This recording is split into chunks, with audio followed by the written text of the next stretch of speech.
To turn on Apple Intelligence AI, go to your iPhone settings, scroll down, tap on Apple Intelligence and Siri.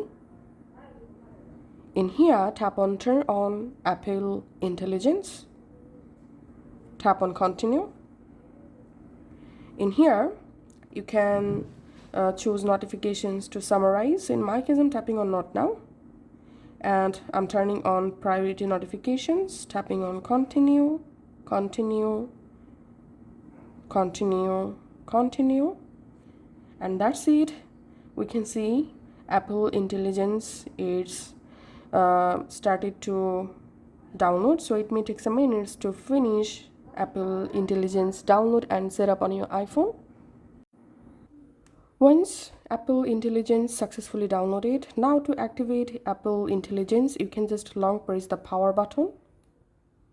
And here we can see the Apple Intelligence has been successfully installed and activated. So that's it for now. Thanks for watching.